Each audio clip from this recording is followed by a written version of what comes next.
Hi, so in this session we are going to discuss about schedulers in operating system. So in operating system we have three types of schedulers. So one is long term scheduler. Long term scheduler. So what is the aim of long term scheduler?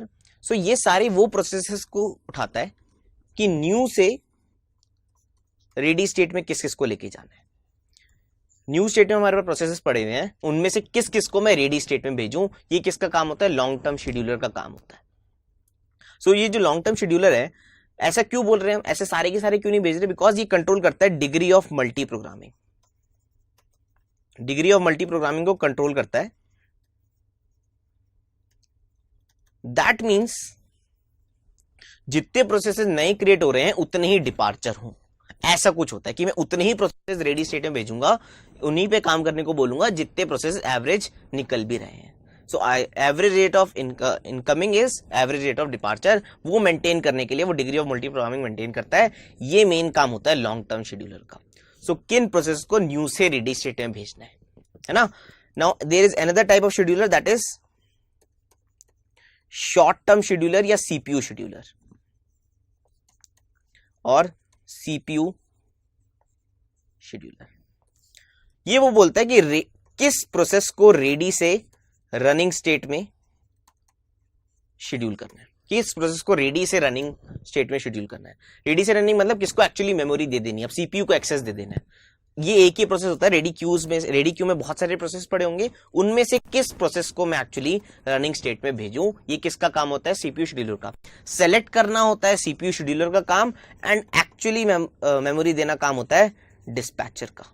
जैसे schedule dispatcher जो actually running state में जाने के बाद उसको memory देनी पड़ेगी, वो जो मेमोरी देता है वो डिस्पैचर होता है.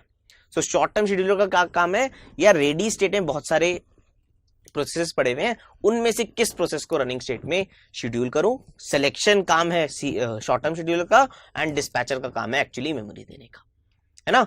इसके अलावा एक और शेड्यूलर होता है, that is medium term scheduler. Medium term scheduler क्या करता है? किसी भी प्रोसेस को रिमूव कर सकते हैं ऑपरेटिंग सिस्टम में से. तो ये क्या होता है? Swap in swap out. Swap in swap out process.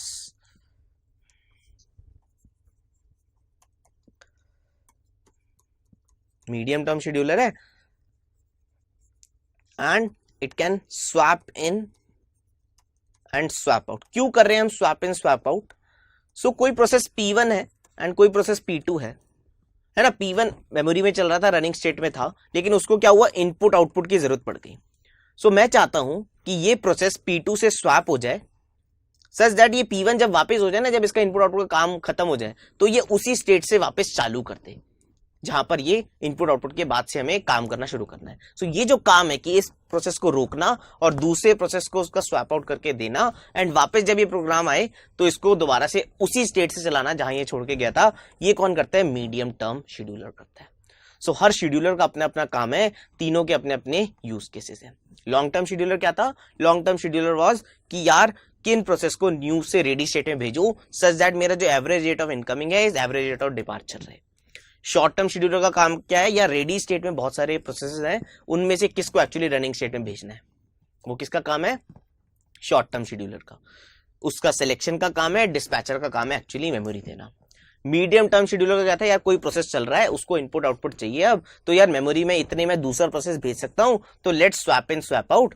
इसको जब तक ये इनपुट आउटपुट का काम खत्म होगा, उसकी स्टेट जब वापस आएगी तो वहीं से उसको एग्जीक्यूट करना स्टार्ट कर देंगे. That is the aim of medium term scheduler. So हमने तीनों टाइप के शेड्यूलर हो गए. ऐसे ही पूरा प्रोसेस का फ्लो चल रहा होता है, एंड आई थिंक अब हमें समझ में आ जाएगा कि किस शेड्यूलर का क्या यूज है.